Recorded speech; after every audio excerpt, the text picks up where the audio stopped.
Hi mommies and daddies, welcome back to Momcom India. So in this video, I'm going to share with you my experience about baby's ear cleaning. What are the things that we just must not do? How simple it is to maintain a regular hygiene when it comes to ear cleaning, and also clear some doubts about the ear wax build-up process. So if you're interested in this video, let's get started. अगर आप एक Hindi viewer हैं तो इस topic का Hindi version हमने अपने channel पे कल ऑलरेडी पोस्ट कर दिया है. Come on, let's get started. So before I start this video, I'd just like to request, if you find it to be helpful, please click on the like button, because that's the only way we know that you are encouraging us.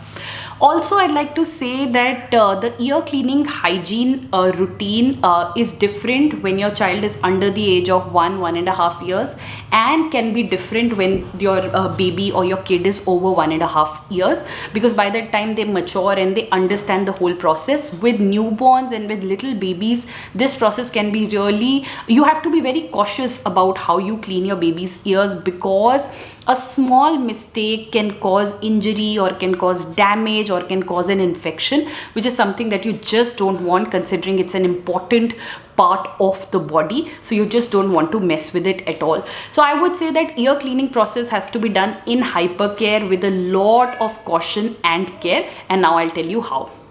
Before telling you how to clean baby's ears, I'd like to mention 3 things that you just must not do. I think that's the most important thing that I'd like to focus on from an awareness standpoint. Number 1, a lot of us have heard that in earlier times, our parents or our grandparents used to put mustard oil in the ear just to keep it clean, just to maintain hygiene. But guys, this is a myth. This is something that you just should not do. If you want, you can also consult your doctors about it. Putting oil in the baby's ear can actually lead to infection or some kind of damage rather than maintaining hygiene. So this is a first must not do that I'd like to specify. Number 2, never put anything sharp inside baby's ears. At times, just out of convenience or just because we want to do certain things, I remember what certain ladies would do, and I have seen them doing also, is use their hairpin, the back side of the hairpin, which is circular. So use that to put it in the ear and just clean it from the inside, the eardrum. That's something that again is a must not do, because again it can lead to damage, it can lead to permanent hearing disability, and these are things you just don't even want to think about. Number 3, there is no need to clean the baby's ear from the inside on a day-to-day basis. It's something that you do only if you have a certain situation, which I will talk about. But inside cleaning, the eardrum cleaning, this part is actually not required. So don't make an attempt to clean the baby's ears from inside thinking that there is going to be earwax and you are going to take it out. That's not required, that's not needed, and I will explain how, but that's again something that you must not do. So with that clarity, let's move on to how do we maintain hygiene when it comes to ear cleaning. So if your baby is very small, you have a newborn baby or a very young baby, so follow a simple process. The process happens when the baby has come out post a bath. What happens is that the skin has a natural moisture because of the water post bath. All you got to do is take a clean, soft cotton cloth, wrap it around your finger and clean the baby's ears from the back. It is very important to clean the folds of the ear, because this is also an area where all the dirt and the dust or the sweat gets trapped and the baby gets rashes or some kind of skin infection. Then clean the outer layer of the baby's ear, and you may just want to slide a little inside here, but you don't want to put your finger inside, because that's where you will surely be irritating the baby. The baby might just slightly move the face, and some kind of damage or injury may happen, and as it is, it's not required. So very simple process that you have to follow,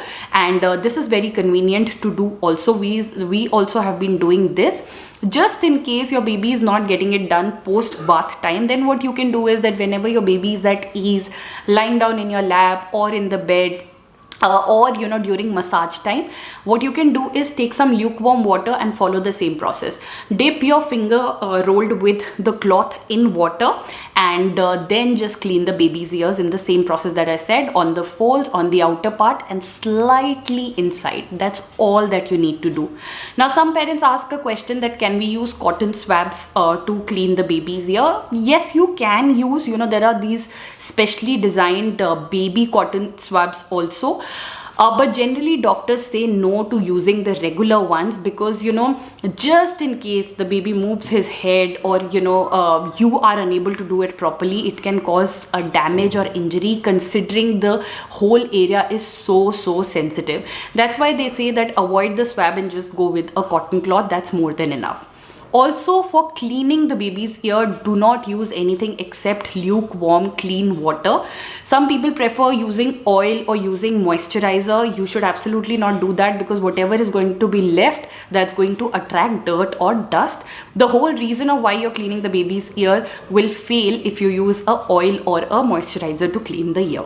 Now if you have a newborn baby less than 3 to 4 months, then you can clean the baby's ear every 2 to 3 days. That's absolutely fine. You can go longer than that also. But once your baby turns, say, about 4-5 months, since they now have more exposure to dirt and dust, they will be on the mat, they will be rolling over, slowly they'll start crawling, they'll have a lot of outdoor exposure. That means that they are now prone to attracting more dirt or dust. So then maintain a daily routine. Although you can start maintaining a daily routine right from day one, there's never a harm in that.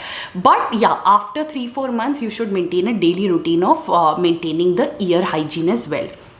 Post your baby, say 1.5 years, like my baby is now, he's 22 months. So now what we do is that while he's taking bath, during his bath time only, we wet our fingers or our hand and slightly clean his ears in the same way, using our wet fingers only. So now we don't need a washcloth or any swab, because he understands the whole process of cleaning each part of the body, because he's also learning the process of bathing. So it's become more simpler that you can just use your hand to slightly clean the ear. All that you have to be cautious of, that the water is not going inside the ear. That's a caution that you have to maintain. So with that clarity, now let's talk about the concern that most parents have, is that how do we know that the baby is having an infection or a problem because of ear wax building up, or how do we clean out the ear wax that builds up? So I'd like to explain the ear wax phenomena. Our body constantly works on producing ear wax to trap the dirt and dust from getting inside the body from this particular opening.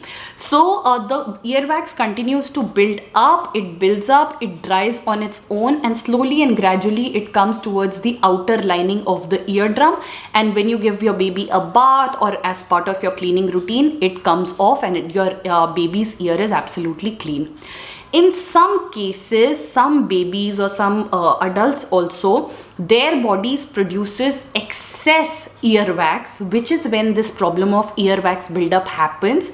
In that case, the only thing recommended is that you consult a doctor. Your doctor will look at your baby's earwax buildup and accordingly suggest specialized earwax drops for babies, which is what you need to put as per how the doctor has mentioned in terms of the frequency or the number of drops. So be very clear that even if you see earwax, oil is not going to help you solve for it. You need earwax drops, and you need to know from the doctor how often they need to be put, because you do not need to disturb the natural phenomena of the body of managing the dirt and the dust and clearing it off also. Now you'll have another question as to how do I know that my baby is having some problem in the ear. The easiest way to know is catch the signs. If your baby is constantly pulling the ear and crying, if your baby is putting his finger inside the ear, is irritated, is cranky, is crying, or you are calling your baby and suddenly your baby is not responding like he used to earlier, these are signs that there may be some problem with the ear and you should consult a doctor. The best way to go about ear hygiene is, apart from what you set at home on a daily basis, that during your doctor visits, which you do every 2 to 3 months as part of your vaccination schedule, just let your doctor know that request them to just check the baby's ear also. They'll do a quick check, which is a very easy check to do, and you will be all clear in terms of whether the baby's ear is clean or not. So I hope you found this video to be helpful. In case you did, I'm really looking forward to some likes on the video below. Also comment and let us know if there's any other process that you follow, because it will be good to educate or make the entire community aware of any other process or any other experience that another mom has. I shared whatever my experience is, and looking forward to your experience too. Share this video with any parent, any new parent, any going to be parent, or any other parent also, because I think this is a process that everybody does at all ages, so everybody needs this awareness. Also subscribe to our channel, red button below, bell icon is also there, which will ensure timely notification of the videos. And lastly, I'd like to tell you, if you want to add some more happiness in your life, you need to visit one channel on YouTube. The name is Kabir Payat, link is in the description box below. That's my 22-month-old son. Lot of videos of him right from when he was born up to now, and we will keep putting on more videos, so definitely that's going to bring a smile on your face. With that said, I'll close the video and talk to you soon. Thank you. Bye bye.